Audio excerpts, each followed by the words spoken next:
Hey, welcome back, everybody. It's Sarcasm Speaks. Jared and Bob here.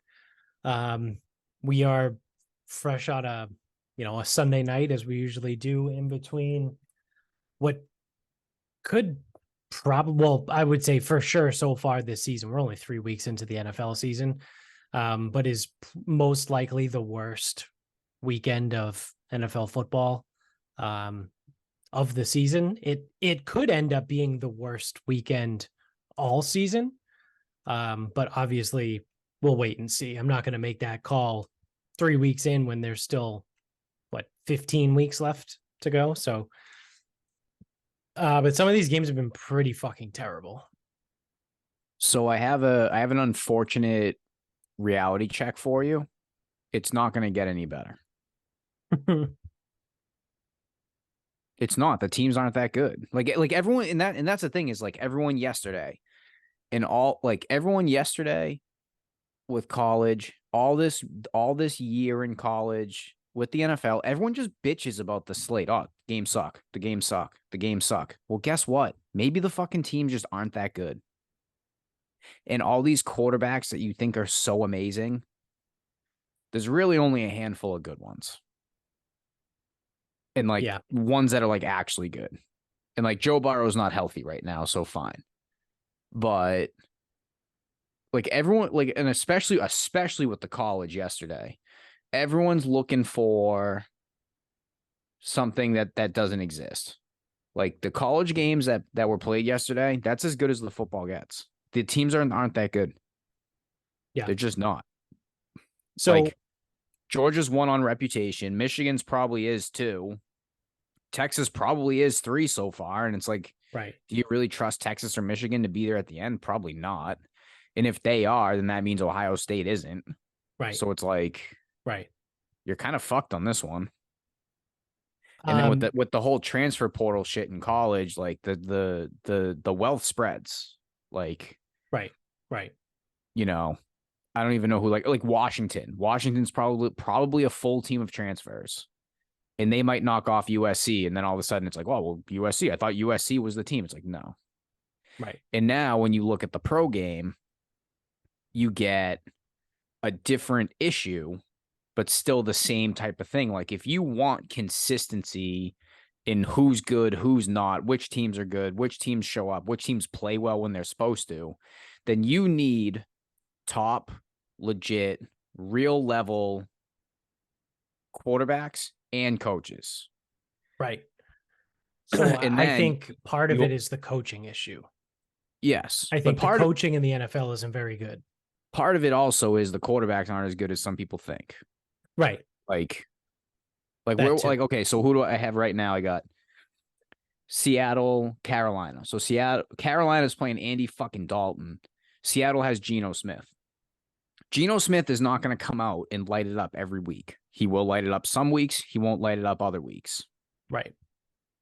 That's just kind of what they do. They also play no defense. So the Seattle Seahawks, you never know what the fuck you're going to get when they show up. Right. The Detroit Lions, Jared Goff, not that good. Now, it's a nice team and people look into them. Well, they just beat the 2-0 fucking Falcons because they're starting Desmond Ridder. What are you getting with that guy? And when you really need to win, can he do it? No. Quarterbacks that also fit these exact, they're not that good, so you never know what you're going to get. So therefore, you really can't rely on the team to be good. Deshaun Watson, Tannehill, that was a matchup today. Yep. Kirk Cousins, Prescott, Dak lays fucking stinkers. Oh, yeah. The Cardinals are literally starting someone who no one knows what the fuck is happening there. Who is almost out of the league. Right. Kenny Pickett goes tonight. Who are they playing? Pittsburgh. It's a shit game. Garoppolo and the Raiders. There you go. I mean, Garoppolo, you kind of know what you're getting. Right. Which isn't good. You know what you're getting and it's not good. Well, it's just a level line. Yeah. Yeah. Depends on what happens around. It depends on what happens around him. For Garoppolo is almost a lock for 21 of 30 for 215 yards and 1 to 2 touchdowns and maybe 1 interception. Yeah. That's Jimmy. You just write that in for Jimmy Garoppolo every week. Yep.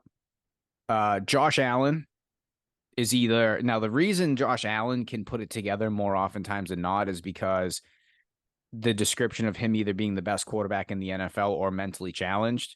Now, most of these guys are mentally challenged or at least act that way. They're just not sometimes the best quarterback in the NFL. Right. Sometimes they're like above average and sometimes they're challenged. Like, yeah, when Josh Allen is on, it's like, holy shit, he's the best. yeah. And when he's off, it's holy shit, he sucks. Yes. So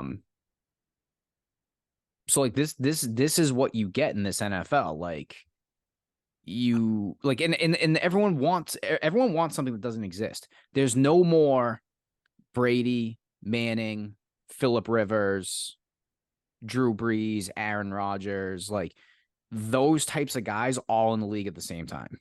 Right. These guys are way too fucking volatile. So that's why even a game that's like supposed to be good isn't good. Right. And even now, like right now, what offense is absolutely humming right now? Like, and today, not exactly in the 4 o'clock window. The Dolphins. Right. Right now, because we saw it last week, when Tua just gets to sit back there and get his first read and make his throw immediately and that ball comes out as quick as he can, he looks borderline unstoppable. Right.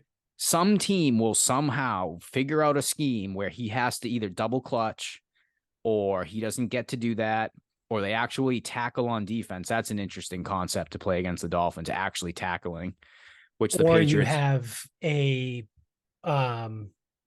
good secondary, right? Someone that can cover, like guys that can cover. Because truthfully, the Patriots secondary is almost as good as it gets. Well, I mean, I know people ended up getting hurt the starting lineup last week. Almost going to be as good a matchup as you can get against the Dolphins because between the safeties and the corners, that started, not ended. Tyreek Hill had 5 catches for 40 yards. None of their wide receivers last week had over 100 yards receiving.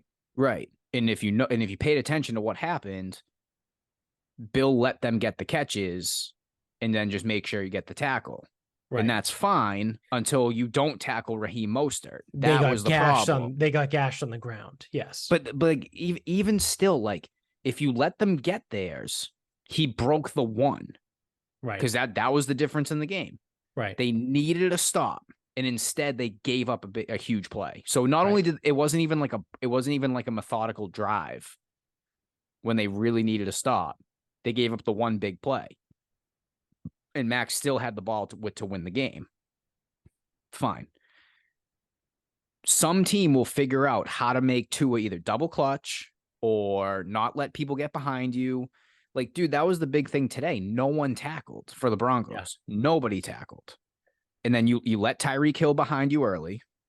No one wanted to tackle any running backs, and it was over.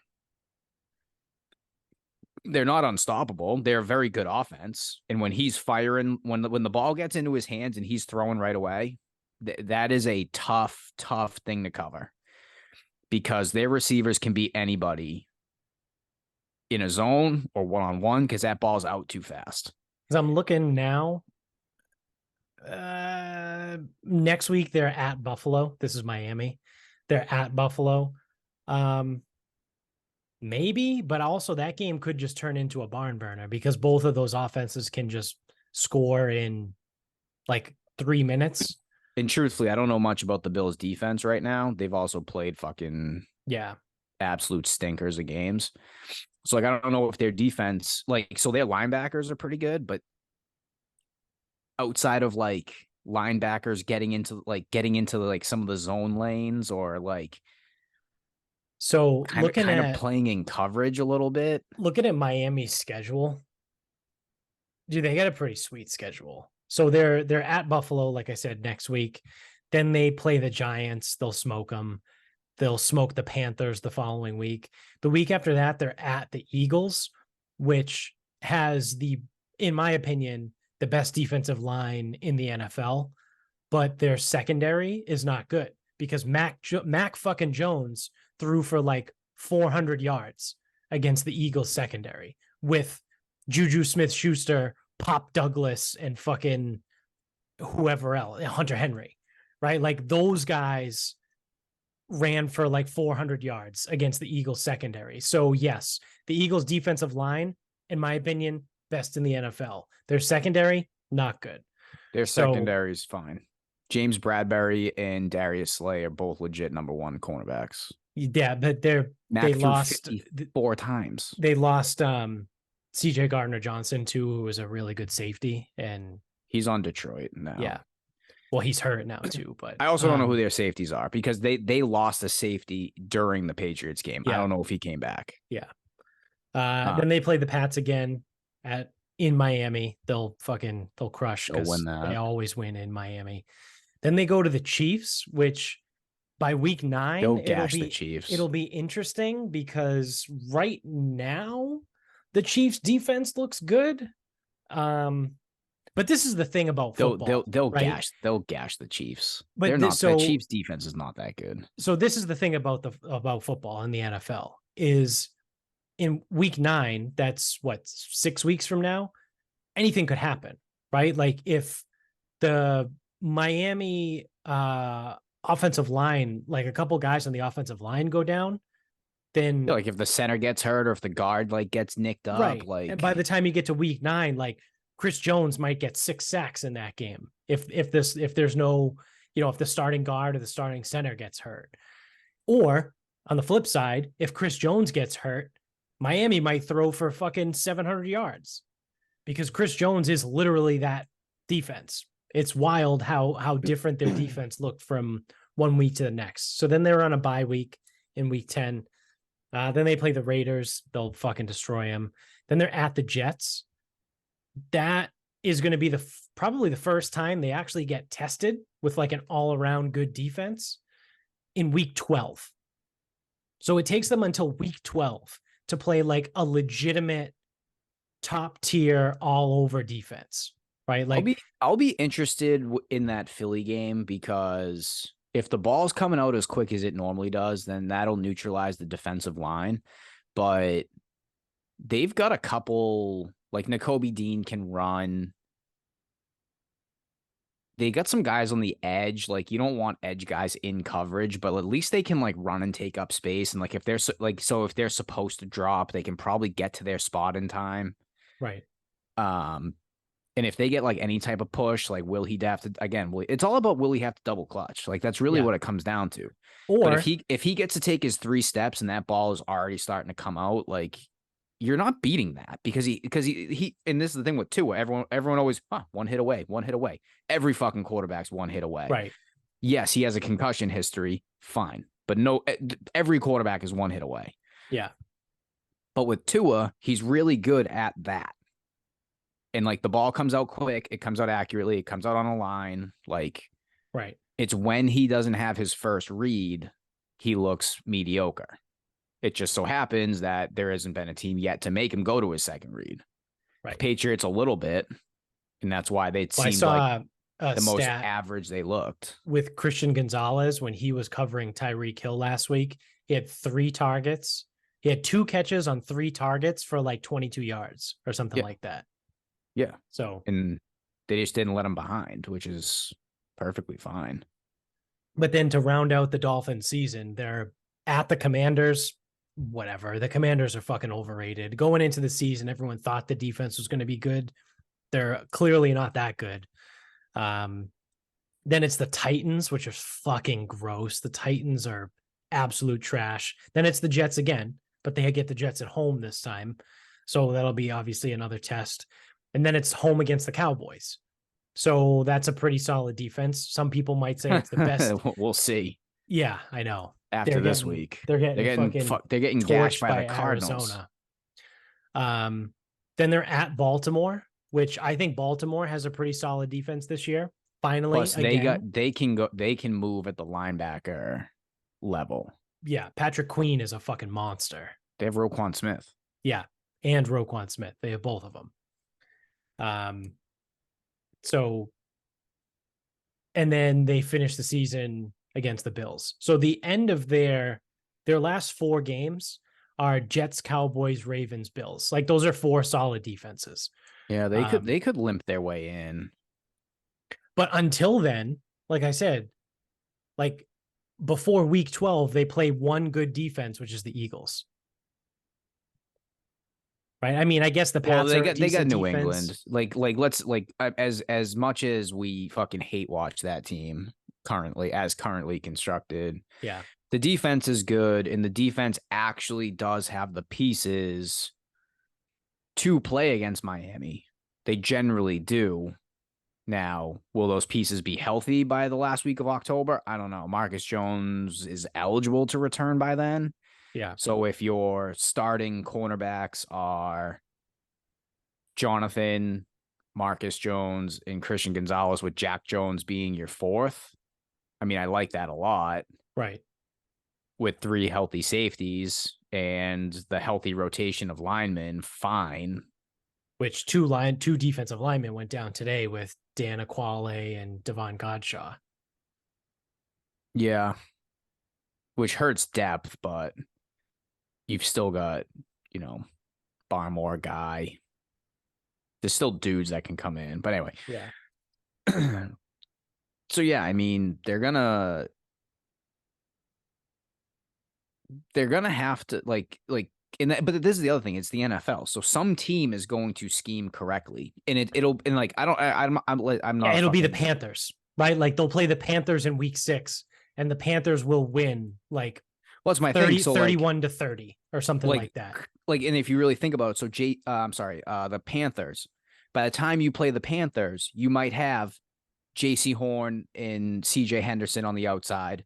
Jeremy Chin is a good safety. Right. Do they still have Shaq Thompson running in the middle?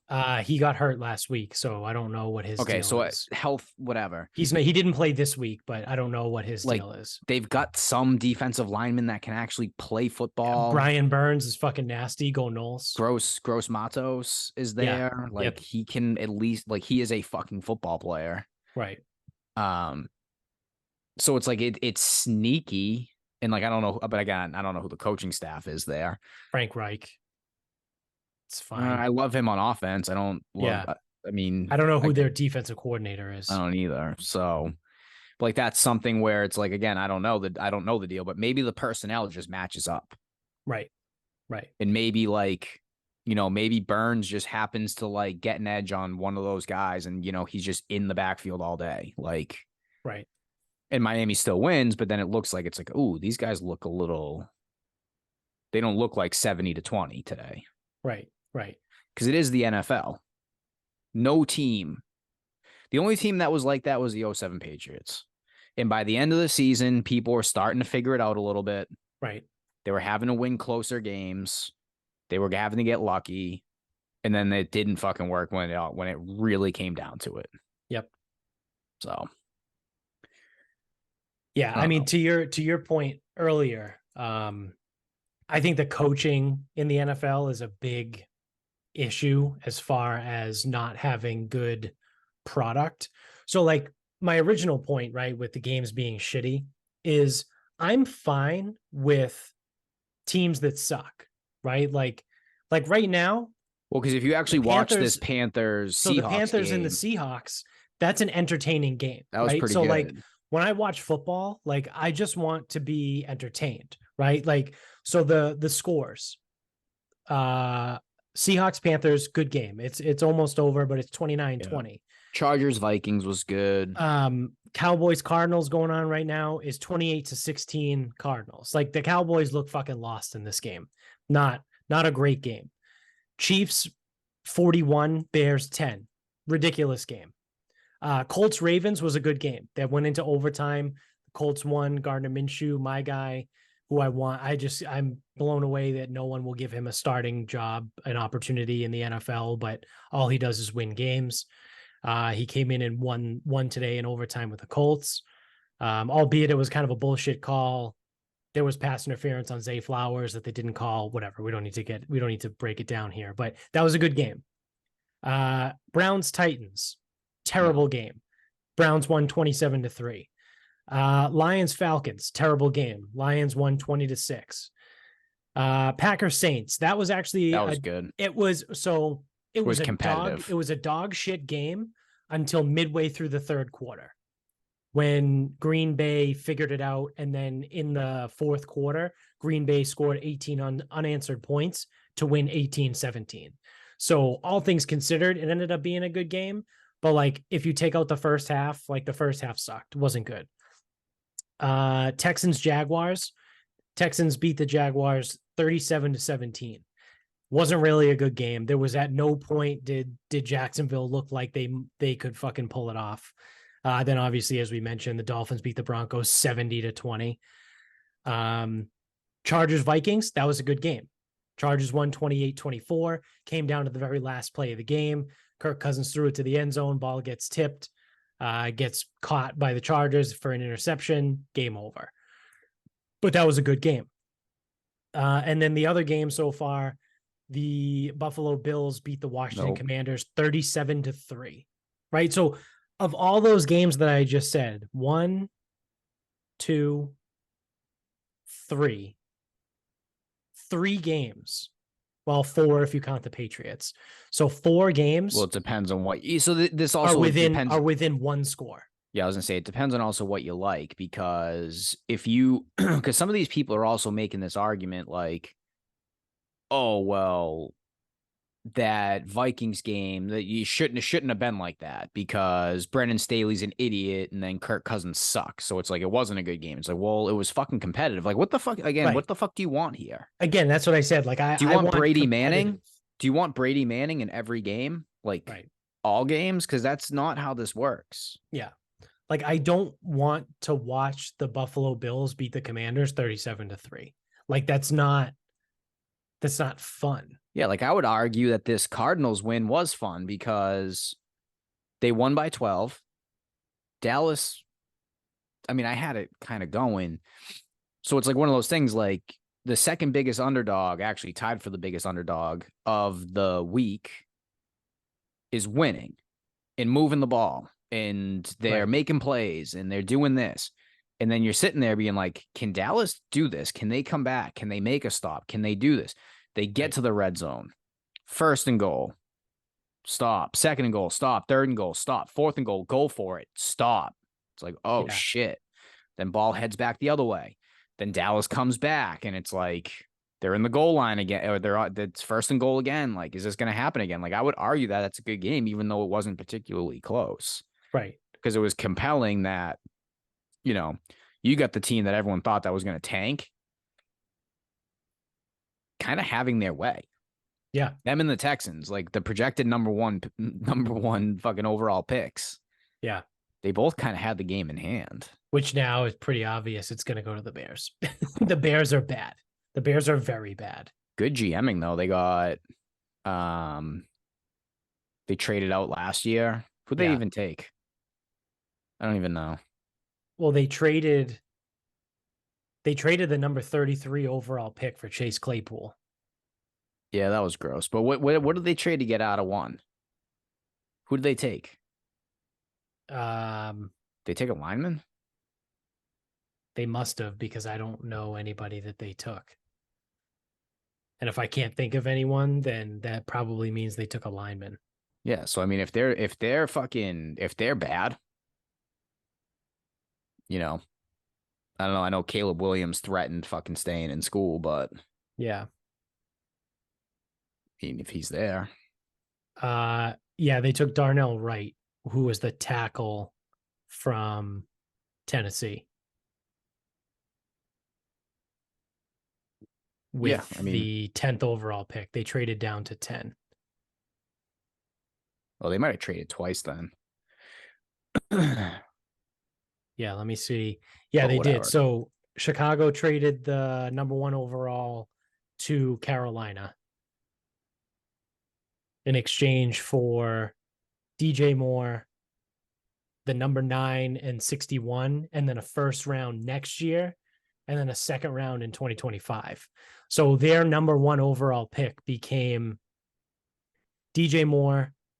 And then they traded the 9th a pick for the 10th and a 4th round in 2024. So that number 1 overall pick became DJ Moore. What did I say? Whatever that guy's name was. Yeah, the tackle. Darnell Wright. A 1st next year and a 4th next year. A 4th in 2025. and a second in 2025. Yes, and if Carolina continue, because now Carolina's going to be 0-3. I guess it's still time, but probably not. Yeah, so if Carolina ends up being 0-3, they're definitely going to be 0-3. Like, you know, if they have a top 5 pick, now the Bears have 2 picks in the top 5 if they so choose to use them. Right. So, yeah, they could. Which you would think that could be Caleb Williams and Marvin Harrison Jr. I was just going to say Caleb Williams, Marvin Harrison Jr. Now, it doesn't change the offensive line. Might want to sign someone, spend some money, but yeah. Well, I think they have a ton of cap space too. You need fucking something because it's not good. Yeah. It's not good. So, but yeah, like that was my point, right? Like just compelling games, like something that's fun to watch. Like, and to your point, the Cardinals Cowboys game was fun to watch. Like the score might not have been that close.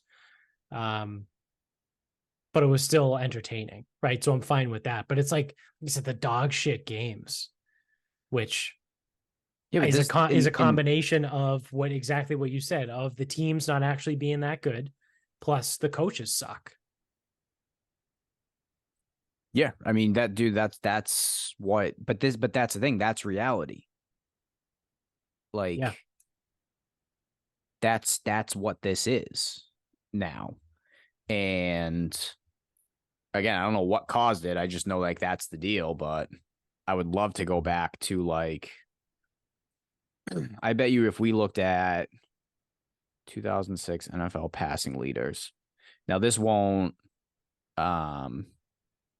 speak for what the coaches were like because we'd have to pull that too. But I bet you the coaches in 2006 were better too. Yeah. So I mean, right here, Breeze Manning, Mark Bolger, John Kitna, Carson Palmer. So Bolger, Kitna are fucking losers there. Yeah. Favre, Brady, Roethlisberger, Rivers, Pennington, Eli Manning, Rex Grossman, J.P. Lossman, Steve McNair, Tony Romo, Alex Smith, Jake Delhomme, David Carr, Brad Johnson, Donovan McNabb. Like, that's down to 20. And when you go down to 20, Matt Leinart, Michael Vick, Charlie Fry, Matt Hasselbeck, Joey Harrington, Vince Young, Jake Plummer. Yeah, okay. So, like, if you go down to 24, Matt Hasselbeck, he could actually run a true, actual, real offense. And you could tune into a Seahawks game when he was the quarterback. Right. And depending on what the surrounding cast was. He won a Super Bowl. Yeah. Matt Hasselbeck won a Super Bowl. The year before this. Yeah. Yeah, and I mean, back in 06, like on the passing leaders, 33, Kurt Warner, he's in the Hall of Fame. Right. Trent Green, Jeff Garcia, like, I mean, they weren't great, but like you kind of knew what you were getting with those guys. Right. I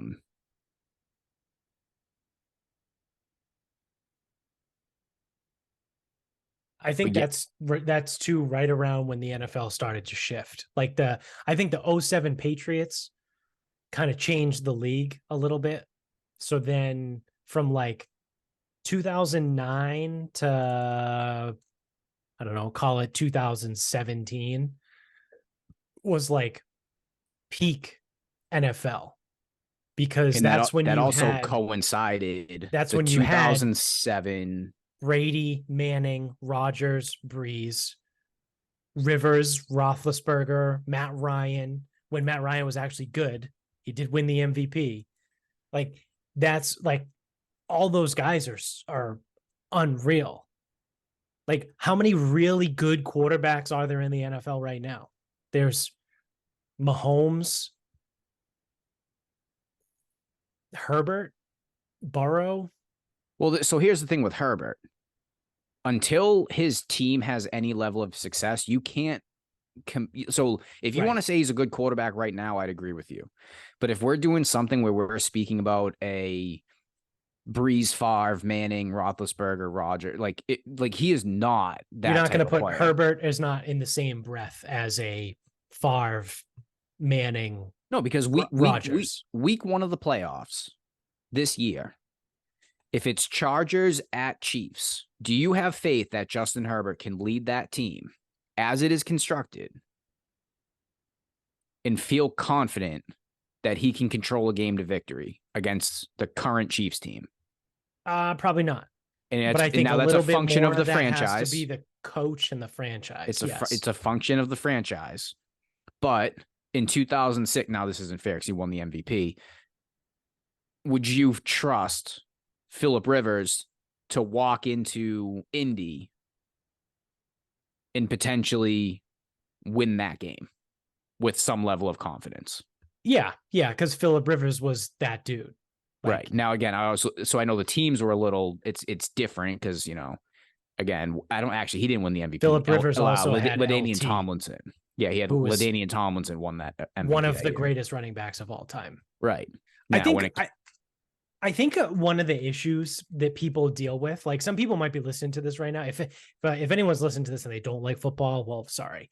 But I think one of the issues that people run into in today's climate, if you will, is they let fantasy get in the way of reality. Yeah, because when you tell me that Justin Herbert's a good quarterback in the conversation of what we're talking about, right? What makes you think that? Actually, here's a good one. Do you have any faith that Lamar Jackson? That's exactly who I was going to walk into Arrowhead. Yes, exactly. And lead his team as the quarterback. Right. To control an upset. Right. No, but if you think if they're the two, because if they're playing week one, that means they're the 2 seed. So week one of the playoffs, if Roethlisberger and the Steelers were coming to Foxborough, did you feel fucking overly cool with that?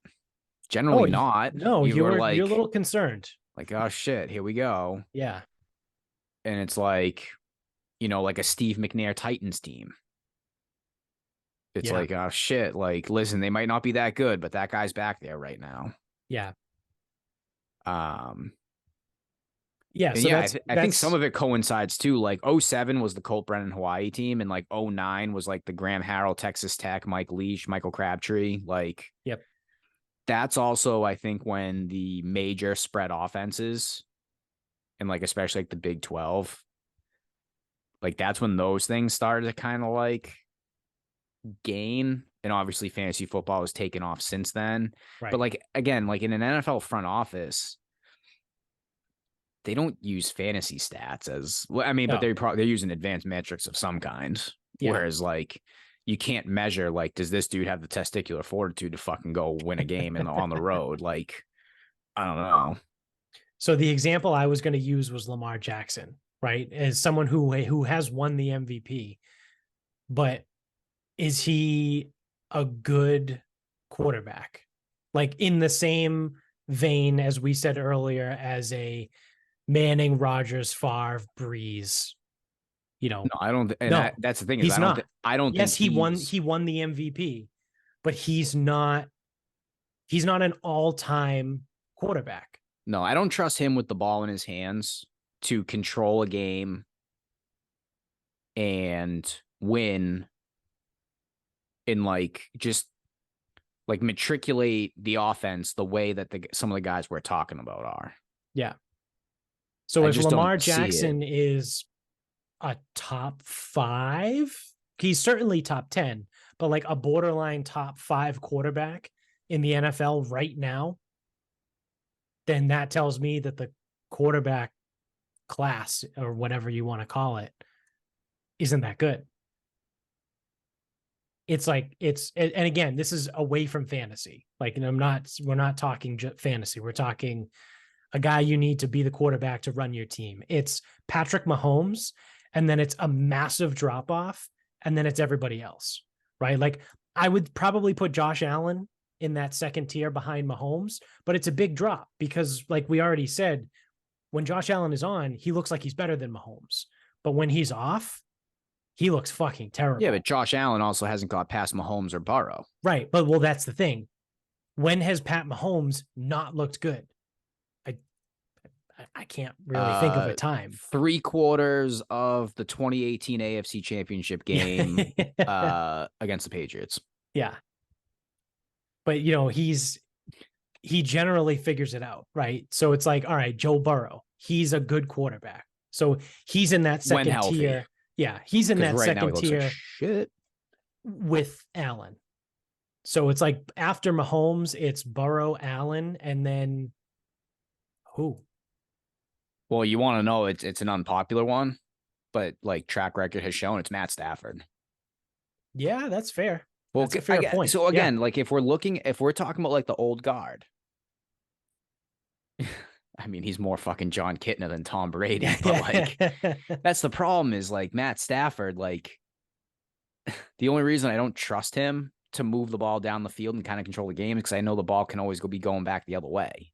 Right. But it's not like he's not going to execute. He's Brett Favre. He is Brett Favre. I was just thinking in my head, he is Brett Favre. He's the guy that's like, oh, I'll just chuck it down the field. Who would you so like? Let's just like say on paper, Team A and Team B, all the surrounding cast is the same. Right. Who would you rather have leading Team A? Or who would you rather have Team A, which is led by Matt Stafford, or Team B led by Lamar Jackson to go into Buffalo, to go into Kansas City, or go into Philly and chart the upset in week 1 of the playoffs? Yeah, I mean, I would say Matt Stafford. And I'd probably take Matt Stafford. Yeah. Because Lamar Jackson has much more range. Yeah. Like if Lamar Jackson gets loose on a couple runs and finds a couple open receivers, then it's fucking not going to be pretty. Because dude, I mean, he's an NFL quarterback. He can do that. Right. Right. But if it's going to be like tight and you need to like truly read the defense and truly fit some balls in some tough spots and know when to throw it away and know when not to take a sack, or if you are going to break the pocket, make sure you're going to get something for it. Like, right. Or like wait for plays to develop, whatever it is. Because I mean, dude, Matt Stafford is making bums into like all-time wide receivers right now. Oh, yeah. Puka Nacua and Tutu Atwell. Like Cooper Kupp. If Cooper Kupp was drafted by the fucking Ravens, he's probably jobless right now. Right. Certainly if he was drafted by like the Patriots. Although they do like white slot guys. But yeah, no, I know what you mean. Like if Cooper Kupp gets drafted by the Ravens or if he gets drafted by the Bears, right? He's out of the league. So I don't know that like, and I think that's a little bit the hard part now is you just get these guys in these teams and these coaches, and it's like you can't trust them. Like, how the fuck did Jacksonville not just stomp out Houston? Yeah. I thought Jacksonville was actually like a pretty good team. They certainly seem like it. Like before the season, I actually like would have been like, you know what? It's probably more than a puncher's chance, but not like a 100% like confidence. I could see them like going before this season, going into Buffalo and stealing one. Yeah. But then they lose a game to the Texans. It's like, how the fuck did you just do that? Yeah. Like, why do you suck? Yeah. And now I have to sit here and just remember they are Jacksonville. Right. And frankly, they look like fucking shit. Yeah, they did not look good. Well, they didn't look good against Kansas City either. Yeah. So now against a good team and a bad team, they've looked terrible. And they're supposed to be good. And I actually like their coach. Yeah, I think Doug Peterson is good. I think he's one of the few good coaches. Yeah, well, I think he's good too, but what the fuck happened today? Yeah, I don't know. And you barely had a pulse last week, so figure it the fuck out. Yeah. Because that's the other thing too, of all the coaches in the NFL, like there's a handful of good ones and then everyone else basically sucks. Yeah, I mean, even just looking at this screen right now, I'll pause it. Saints, who's the Saints coach? No idea. Dennis Allen. Sick. Loser. Texans, D'Amico Ryans, TBD. Yeah, he's new. He's literally brand new head coach. Doug Peterson, I think he's pretty good. Sean Payton, I mean, I think he's a good coach, but the team, yeah, it's his first year in Denver. It's not ready to go yet. Right. McDaniel, I'm leaning towards him being good. I do want to see how the rest of the season goes because they did sort of melt. Third season. I want to say it's only his second. But they did kind of melt at the end of last year. Yeah. Oh shit, I lost my screen. Fuck, I hit pause. Now this thing's all fucked up. But yeah, I mean, like some of these guys, like some of these coaches, LaFleur, I think he's fine, but like what? He's not a Super Bowl coach. He's No. shown he can't win an NFC Championship game. He's had Right. a couple chances. Right. I mean, then you're looking at Staley, LOL, Sala, McDermott, Rivera. He's probably getting fired. Yeah. Yeah, I mean, it's just whether it's coaching or organization, it's You not get, and great. then you got like new guys, right? Like Shane Steichen in Indy. And it's like, okay, maybe, right? Like, I don't know. You were the Well, it's the thing. How offensive did like coordinator for Philly. yeah, it's like how did they beat Baltimore today? Like I don't know. I mean, Yeah. Baltimore did some stupid shit. So Philly's coach is good. I forget his name, but he's a young guy. I think he's good. Sirianni. Yeah, Nick Sirianni. Yeah, I mean, so he got a pretty bad team to the playoffs. They lost to Tampa. That was 2 seasons ago. And then obviously they went to the Super Bowl last year. So it's like with the team he has this year, they better make a fucking concerted run. Right. Right. And then you have guys that obviously are, good, right? You have John Harbaugh, you got Mike Tomlin, Bill Belichick, Andy Reid, right? Where Andy Reid is probably right now at this second the best coach in the NFL. Belichick has obviously struggled the last 2 to 3 years without Tom Brady there. So you can at least make an argument that right now, Andy Reid is probably a better coach. Like obviously entire body of work, Bill Belichick is the best NFL head coach in NFL history. But again, as of right now, I would probably go with Andy Reid over Bill. But yeah, I mean, Kyle Shanahan is good, but he's Yeah, another guy seems that fine. seems to not be able to really close. I don't know how much of that is just because he can never have a Yeah, quarterback. his quarterbacks don't stay healthy, but Yeah. that excuse only lasts so long. Right.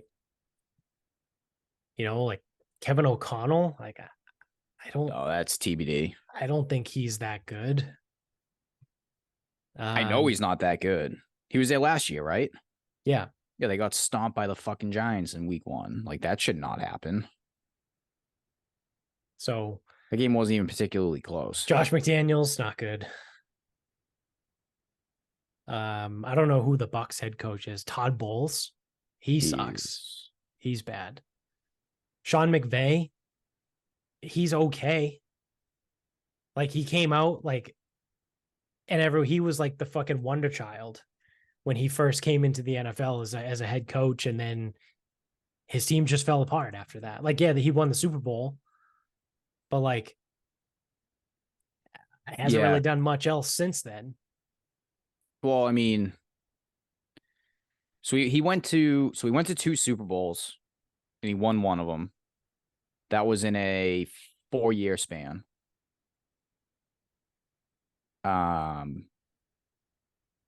And that was in his first 5 seasons.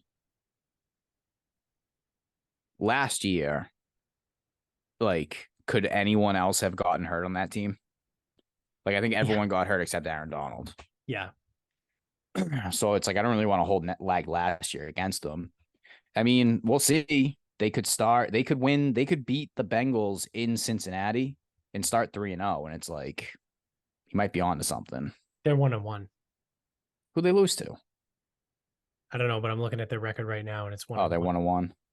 Okay. I thought they were 2-0. They lost to the 49ers in week 1. Oh, week 2, last week. Oh, yeah, the last second kick to cover. Yeah. And then the Bengals is the last team on the list. Zach Taylor, he sucks. He's not a good coach. Like I don't think Zach Taylor's a good coach. I think he has a good team.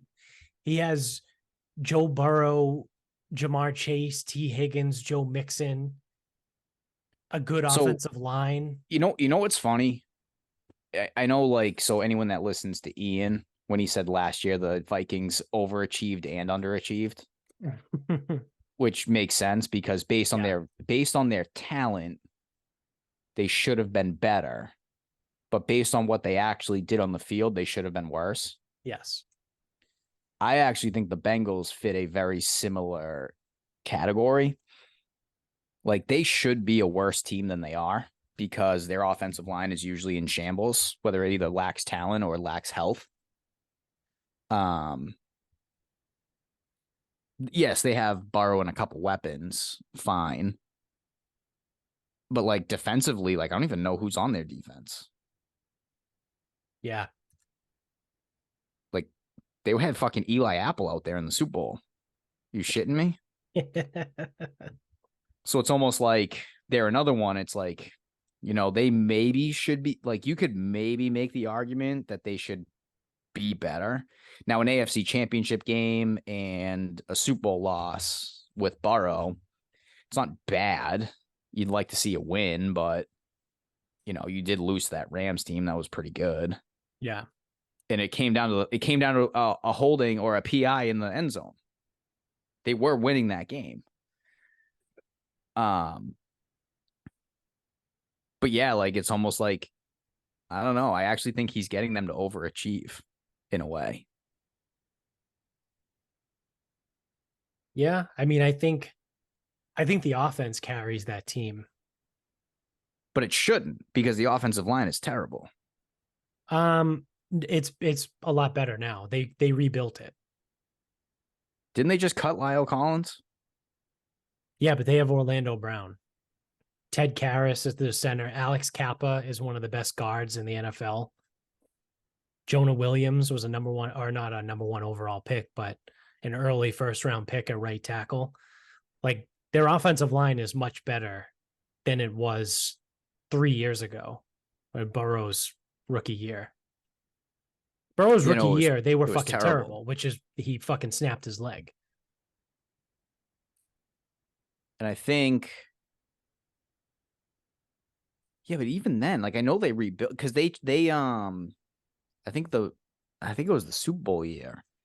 That was when they signed like 2 big money guys. It was probably Kappa and another dude. Oh, Lyle Collins. Yeah. It was Kappa, Lyle Collins, and they had Jonah Williams. I think they moved him over to right side. He is the right tackle. I don't think he could play left anymore. I think he sucked on the left side. But yeah, but then even then, they were still like giving up a ton of sacks. Now eventually they fucking figured it out somehow, some way. Yeah. And that's what I mean is like they have all these pieces. And even like the 2 games this year. Now I know Burrow's not right. So that's probably why. But they're fucking anemic. And again, it's hard when your quarterback's not healthy. But like they're not moving the ball the way a team that has Tyler Boyd, T. Higgins, and Jamar Chase should be moving the ball. They have probably the best top 3 wide receivers in the NFL. No team has a trio like that. Jamar Chase is a bona fide number 1 wide receiver and arguably in the discussion for the best wide receiver in the entire NFL. I feel very strongly that there's one guy that is, and it ain't. Well, yeah, I mean, it's Justin Jefferson. I think it's Justin Jefferson, then there's a drop off, but yes. But then you have T. Higgins, who is a bona fide number 1 wide receiver on like 27 teams in the NFL. He's the number 1 team guy that does not have Justin Jefferson, Jamar Chase, AJ Brown. Yeah. That's what I mean. On 27, 28 teams in the NFL, T. Higgins is the number 1 wide receiver. Yeah, not the Dolphins. Like, yeah. That wouldn't work. No. But he's the number 2. And then Tyler Boyd is a very, very, very good number 3 wide receiver. Yeah, I mean, he'd be a good 2 on most teams. Yeah. He'd be probably the number 1 on the Pats. He'd be a 1 on the Pats.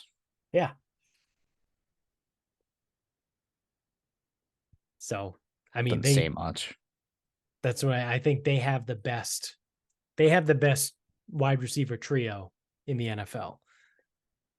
Yet they don't have an offense that would like the last time I've heard of a fucking team like that, like with those types of receivers, was like the fucking Greatest Show on Turf. Yeah. Or like one of those Colts teams. Yeah. Oh yeah, but with Marvin Harrison and Reggie Wayne. Reggie Wayne. But like even the 3 spot, like the Brandon Stokley's of the world or the Austin Collies of the world, or that might be the wrong timeline, but yeah, I think Stokely is more appropriate. Stokely was definitely one of them, but yeah, like Tyler Boyd's way better than Brandon Stokely. Yeah. Yeah. Or like what was the Broncos? Decker, Demaryius Thomas, and Welker. Yeah, was way better than that. Yeah. Was Welker there at the same time as both of them? That the record-setting 13 team he was. Yeah. And then 15, Emmanuel Sanders might have been there. Yeah. Yeah, that's what I mean is like it's not. Yeah, it's crazy. Like they're 3 receivers. It's insane. Yeah. Even I'm trying to think of like the Packers back in the day used to have like good wide receivers, but even them, like when they had Greg Jennings, Donald Driver, and probably Randall Cobb, because Randall Cobb in the NFL. Yeah, yeah, but Donald Driver, Greg Jennings, and Jordy Nelson, like I think they were probably on the team at the same time. Yeah, it's not. But that's not. These Bengals receivers are way better than that. That's not Chase Higgins Boyd. And that's the thing, though, but they don't run like an offense that's like high flying. So that's my thing. Like, they should be better than they are. But like the way that they play, I still feel like they overachieve. Yeah. Yeah. I think the closest thing would probably be the Steelers, right? When they had, would they have Hines Ward, Antonio Brown? I don't know if was Plaxico on the same team? I don't know if those 3 guys overlapped. Antonio Brown was more like a Mike Wallace era. Yeah. Antonio Brown, it's funny. He was like the number 3 wide receiver on that Steelers team. And he is one of the most talented fucking wide receivers to ever play. He's just got a screw loose.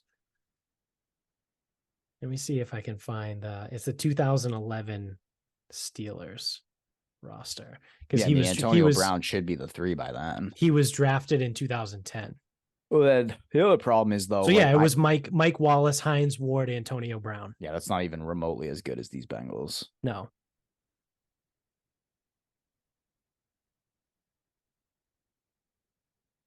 But they don't have like a high flying offense. They win like fairly gritty games. Yeah. I don't know. Oh, gross. 2013 was Antonio Brown, Jericho Cotchery, and Emmanuel Sanders. So like Antonio Brown, Emmanuel Sanders on the same team is pretty good. But Jericho Cotchery is your 3rd guy. Fuck off. Ew. Yeah. I know we've talked about it before, but like, Jesus fucking Christ, can the Steelers draft wide receivers? Yeah, it's sickening. Yeah. So there we are. Did we just do like a full hour on football? Pretty much. Pretty much. All right. I mean, I don't hate it. On that note, you want to wrap things up? It's about that time. We can wrap things up. We got Sunday Night Football about to kick off. Pull up my sheet. Got some thoughts. Got some thoughts here. I'll go with the most timely one. So I have decided, after watching the Solheim Cup today, that we can no longer have ties in this event. So Solheim Cup is a golf event. For those that aren't familiar, it's the women of the US versus the women of Europe. And they do various matches of alternate shot and best ball. You win your match, you get a point. You have your match, you get half a point. The points accumulate for the team, and then Sunday is all singles matches. Win your match, get a point, have your match, have a point. So all in all, 28 points are available. That's how many matches there are. Obviously 28 is an even number. You can run the risk there of tying, which is precisely what happened today. So as we're watching, it is fucking close. It started 8-8 and it was fucking close like most of the day. It actually looked like the US was probably going to pull it off, and then one woman for the Euros just hit every putt she looked at, and then another woman was hitting irons to like ones of feet. So it's like kind of hard to beat that, but whatever. So what happens? The event ends in a tie, and because Europe won the most recent cup, Europe retains the cup. So effectively, so I got two pet peeves. Number one, I just hate the idea that like they're still trying to push it as a tie. If you don't win the fucking Solheim Cup, you lose the Solheim Cup. Correct. So enough of this. Oh, Europe retains because it was a tie, and they retain it. So like the US didn't lose, they tied. No, they lost because one team is celebrating with the trophy and one team is not. The team with the trophy won, the team without the trophy lost. Correct. So let's not fucking put semantics into this shit. That being said, we need a fucking tiebreaker in this shit. There is no fucking way that we can have ties in 2023. Because back in the day, I know what the fuck it was. It's like, oh, well, a tie. Well, this is a gentleman's game, and fucking shove it up my ass. Like, whatever. It's 2023. This shit's too competitive now. These are all fucking like, dude, these people play for a fucking living. Like, this is not what the fuck it used to be. So we need a playoff. Now, let's skip the two-man sack race on consecutive Sundays until a winner can be determined. So you're trying to tell me that it would not be the most compelling. It would be like a tier below, like an Olympic or a World Cup golden goal situation, which I don't even think soccer does. They go to kicks, right? Yeah. Imagine having a chip off to determine this thing. Or you know what they could do? How many are on a team? Like 12? Is it just like the Ryder Cup? Yeah, it's 12.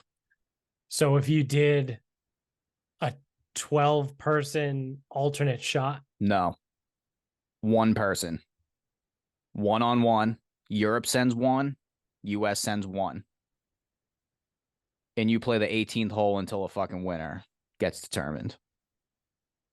I don't hate that either. You want to talk? That takes balls. You want to talk about throwing out a person and figuring out who fucking wants it the most? Yeah.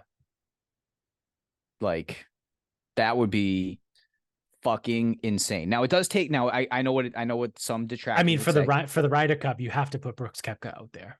Like Brooks is or answer. Whoever went 5. Like if it was 2021, you want DJ out there. Yeah. Like that's the thing. So if we use the men, because the people actually know who these people are, you got Koepka and you got Koepka against Rahm. Yeah. In Italy, playing the 18th hole until someone fucking beats the other guy. Yeah. You want to tell me that wouldn't be fucking compelling TV? That would be great TV. I also really don't hate the idea of the 12-man alternate shot because it's similar to hockey and soccer where you have to set the shootout lineup. Yeah, but hockey. So the only thing with hockey though is and then you shoot till you score, right? So you but like championship hockey, whether it's Olympics, World Cups, Stanley Cups, whatever, they don't go shootout. They switch. They go. They don't go shootout. Yeah, they play do 4-on-4. No. It's all like in championship. Okay. It's 5-on-5. Okay. And it's regular overtime because they don't like shootouts or 3-on-3 because that's not the sport. Right. Well, in soccer, they go kicks. They do kicks. So it would be similar to soccer, right? Where like you have to send one person at a time until you have a winner. But like, imagine that, like you would set the lineup. It would be the same thing. Like who do you have tee off? Like, do you have Yeah, like Angel Yin hits the tee shot, and then fucking Nelly Coulter is gonna hit the iron, right, and then Megan's gonna hit the first putt. right. Like that would be pretty wild, right? Like if you had Scotty Scheffler tee off, and then you had Jordan Spieth hit the iron shot, and then Max Homa is your third shot to try and hit the putt. You know what I mean? And then after him, maybe you have Morikawa as no, you have the worst. Yeah, you have the worst putter go. Yeah. The worst putter taps it in. Yeah. But like that would be JT. pretty cool. Yeah, JT. So my only thing is, I agree with you. It does, that feels too gimmicky. And so with my thing, the one-on-one sudden death, I will say that is in fact tough because this is a team competition, and that's where that's I then went settled with the alternate shot. Because that's the thing is, I already know what would have happened. You would have, like, the Europeans would have sent out Saganda, and the U.S. would have been kind of stuck because they limped their way in.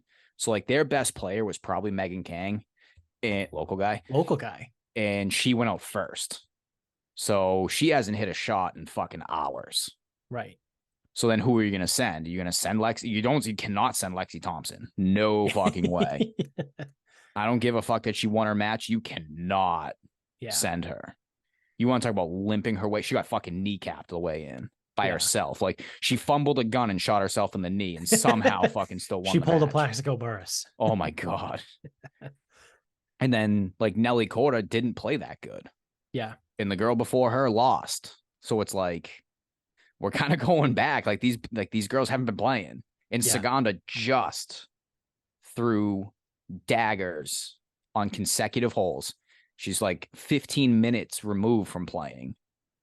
And it's in her fucking home country. Like, I already know, like, she would have won. Like, so, like, in my situation, the winner doesn't change. But, like, imagine that. But also, she hit a shank from the fairway on 15. So, like, that's in the bag. And that's, like, the fucking pressure of a country. Like, I want to see that. Right. So, I don't know if you need to send off, like, 3. Like, choose 3 players to play 18.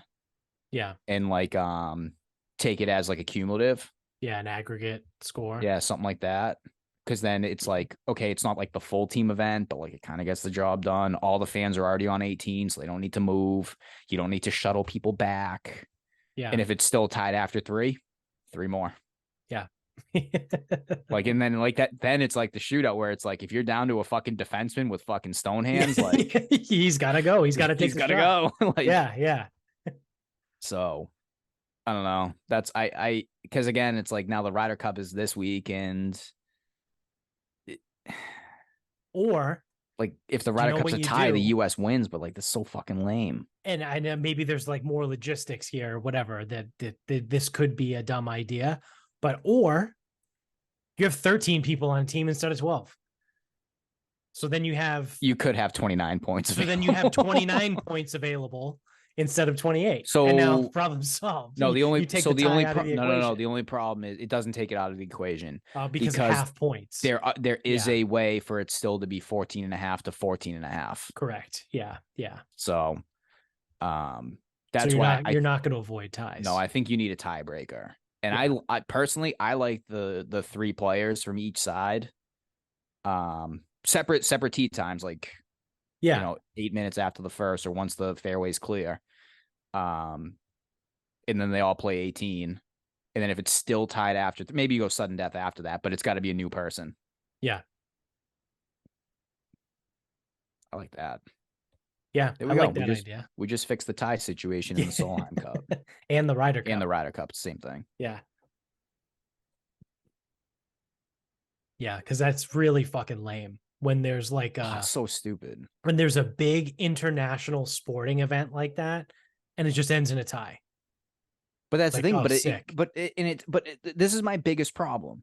If it ended in a tie and everyone just kind of like went home and like whatever, okay, super fucking lame. Yeah, super lame and anticlimactic. A tie is a loss. Like it's like a fucking parlay. Like tie's a loss. Yeah. Because if you don't, because at the end of the day, one team gets the trophy. So don't call it a tie. Right. But like, don't allow for a tie either. Like put something like let's do like again, we need a tiebreaker. And then that's the thing is like Twitter's gonna blow up. Like playoff starts now. It's like everyone's gonna get on that. Right. Everyone's gonna watch. And yeah, they might miss some tee shots if they weren't right actively at the TV, but like you still got 2.5 holes left or 2.5 matches left. Right. And it's an aggregate. So if your opponent birdies the first, your team ain't out. Right. Yeah. Yeah. Your opponent birdies the first, the next guy might double it. You know, maybe they hit it in the water, or you know what I mean? Shank from the fairway. Like yeah. Yeah. I think that would be fucking electric. I think that would be pretty cool. Regardless, there needs to be a way to not end in a tie. No, it's stupid. Yeah. That's the dumbest thing ever. To end in a fucking tie. Awful. And then like them pushing it. Well, Europe didn't really win. It's like, yeah, but guess what? They get the trophy. So they did. They did. They won. No, it's a tie. They're celebrating a tie. No, they're celebrating a win because they get the trophy. Right. So they win. Yeah. That or the tie, you don't get the trophy. Like, yeah. And everyone's like, oh, that's super fucking lame. Yeah, you're right. It is super fucking lame. Put a tiebreaker in. Let's go. Put a fucking long drive contest. I guess Bryson drove a 384-yard hole today. Oh, in Jesus Chicago. Christ. That's fucking Then nuts. he'd make the team. Yeah, I know. So, see what I want to use as my final thought here. Yeah, I'll go with this one. So, we talked about it before on a previous episode, but the whole we got a million different kinds of diapers and different sizes and all kinds of shit like that. So this isn't exclusive to diapers. This is also in regard to clothes as well. Turns out we did not have nearly enough newborn sized things as we needed. And like I said, this isn't just diapers. This is clothing as well. Oh, roll the tape back on that one. So again, this is just like being a dumb fucking never having a kid thing. You can tell me I was right. Where we were like, no, I'll get to that in a second. But like we were like, oh, you know, because for anyone that doesn't know, baby clothing is considered. It's technically the first level is preemie. So there's preemie, then there's newborn, and then there's 0 to 3 months, and then there's like 3 to 6 months, and then it's 6 to 9, and then it's like 12 plus, whatever. So what we had found out in the process of all of this is that 0 to 3 months means that they can wear it typically up to 3 months, right? So like this was a discovery to us, thinking like, again, never having kids before, that thinking, oh, 0 to 3 months, like, oh, you have a 3-month-old, oh, I'll buy them 3-month-old clothes. No, that's not how baby clothes work. It's you can wear it up to that mark. So we have tons and tons of fucking 0 to 3 month stuff. Not a lot of newborn size things, but we were like, I mean, how long are they going to be in newborn? Like, how long is the kid going to be in newborn stuff? Like, I would imagine he's going to grow pretty quick, and then we'll just use all the 0 to 3 stuff. No, that's it's not how it works. 0 to 3 stuff is still way too fucking big for this kid, and we need newborn size things. So that's the clothing aspect. So we've been like picking off newborn clothing here and there, like one thing here, one thing there. Amy's cousin that has a 1.5-year-old brought us some of his old newborn stuff today, because we've been cycling through the same like 12 outfits, if you will, if you like onesies, outfits, whatever the fuck you want to call them. And to your question before of or our discussion before of how many diapers does a kid go through in a day and how many times do you need to change a kid in a day, like clothing wise, it's pretty fucking frequently. Clothing is probably at least twice a day, whether the kid like pees through his fucking diaper or something or whatever. And how many diapers in a day do we go through? I would say on average it's about 10. So Sometimes it's more, sometimes it's less, but I would say average is 10. So all of that being said, there's like different brands of diapers, right? So we go through and we have a metric fuck ton of size 1 diapers of all brands. And we're like, when we left the hospital gave us Huggies size 1 diapers, and they worked. They worked mostly fine, right? Well, we got through all those, and then we started going through other shit that we had, and it was Pampers size 1. Now, not poo-pooing anything or picking one over the other, but Pampers size 1 diapers are way too fucking big for a newborn. For whatever reason, the Huggies size 1 worked out just fine. So then we were like, all right, well, we need to find out what we have for newborn in the closet. So we pull out all the newborns. The only newborn stuff we have is Pampers. So we open the Pampers bag and we use those diapers. Those are even big. Like they don't like fit right. They fit weird. So basically what happens is when the kid pisses, the piss goes outside of the diaper and like his clothes get wet. Oh, so then you get to change the clothes. Yeah, then we have to change the clothes. So we're out on Pampers diapers right now. I mean, we still like once he gets bigger and grows into the Pampers size 1, I'm sure they'll be fine. But the newborn stuff, like the newborn stuff was fine, but the ones was too big, and it's just a whole fucking thing. It's a whole disaster fiasco because you got all kinds of different brands. People just bring you stuff and you just use it, right? Like, so it's not a problem. You just use it because the kid's gonna either piss or shit in the next 45 minutes anyway. So you're just gonna change the diaper again. So who cares? So we go through all this stuff and come to find out the best newborn size diapers that we've had so far were from Whole Foods. Like someone just brought them to the baby shower, and we had a package of what's their brand, like Whole 365 or whatever their like generic Whole Foods brand stuff is, like whatever their 365 brand. Those were the best diapers that we've had so far. Unconfirmed, but I may know who bought those. Ah. So we go through. Forget. What were we at a Whole Foods? I don't remember. And I was like, we don't have a fucking Whole Foods near us. So we can't get them. But they actually like fit nicely. They have like a side thing that like keeps the piss and shit in the diaper so it doesn't leak out the sides. So I went and actually exchanged, because we had heard from other people that have babies that Target brand diapers are really good. So the other day I took the newborn sized Pampers to Target and exchanged them, because Target will just take diapers. They have a program that like if you have a box of unused or a bag of unused, you can return them for store credit.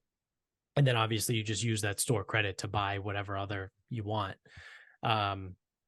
So I bought the Target brand newborn size, and I will report back at another time because we just started using them today because we got through all the other stuff.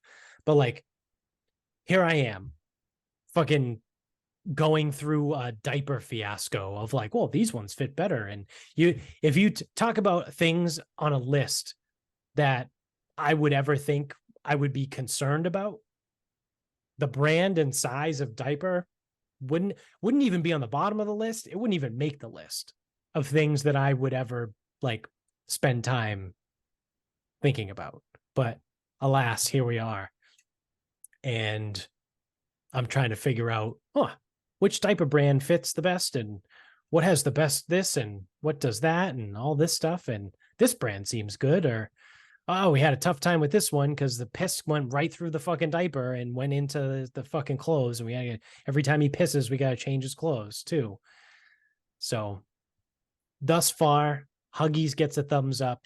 The Whole 365 brand is far and away the best of them all. And the jury is still out on Target. But here we are. This is my life. The brand and size of diapers. Fun stuff. So I guess I can't. You know what? I'm gonna take a victory lap, even though I don't think I don't think it's well deserved. It wasn't that we didn't have enough. It's that we decided that they just didn't fit good. Yeah. So that's why I think I'm gonna take the victory lap, because if I vaguely remember correctly, you were fairly confident that you were going to have too many of the early ones and you were going to run out of and the kid was going to grow out of those before you use them all up or some shit. Yeah, the size 1. Yeah, I think I could be making that up. Because we have like a fuck ton of size 1. Yeah. Victory lap. That we haven't even started using size 1 yet. Yeah. I think it's going to be a victory lap because you underestimated something in the situation. And that's going to be my victory lap. That's fair. I'll allow it. So there we have it. Diapers and brands and sizes and all kinds of fucking hoopla. But all right. That's going to do it for us. So thank you for watching. If you're on YouTube, don't forget to click subscribe up above, hit the thumbs up down below. Tell everybody you know about the show. Subscribe also if you're an audio only guy. Tell everybody you know about that too. Whatever they prefer, whether they want to watch us on YouTube or listen on audio only. If you use Apple or Spotify, you can leave us a review and 5 stars. So go do that, please. Thanks. Appreciate it. You can get us on Instagram at Sarcasm Speaks Pod. Twitter is Sarcasm_speaks. Facebook page is Sarcasm Speaks. Website is sarcasmspeaks.com. We are still running the weekly pick'em pool, so reach out to us on one of the aforementioned social medias, and we will get you the information to get signed up on the NFL pick'em that we run every week. It's $6 a week. You can play as many weeks as you want. You can pay for the rest of the season up front. You can pay by week, but either way, it's $6 a week. And 5 of that goes into the weekly pool. $1 goes into the season long. So you're all good there, whether you want to pay the $6 a week or I don't know, whatever's left. 15 times 6. Multiply it by the rest of the season. Yeah. There's 15 weeks left. That's going to be 60. That's 90. Does that sound right? $90 for the rest of the season. Sure. So you can get in there. And yeah, we'll get you set up for that if you're interested. And also thank you to mybookie.com. Use the promo code SarcasmPod when you sign up to double your first deposit up to $1,000. Shout out to Noon Brew. Again, had them right here. I was drinking it earlier. Go to noonbrew.com. Use the promo code in the show notes to get 10% off every single time you check out. And lastly, we have the IcePod company. So you go to, I think it's thepodcompany.com, use the promo code in the show notes below again, and you will get $10 off plus free shipping over there. So that is going to do it for us. So until next time, good night, everyone.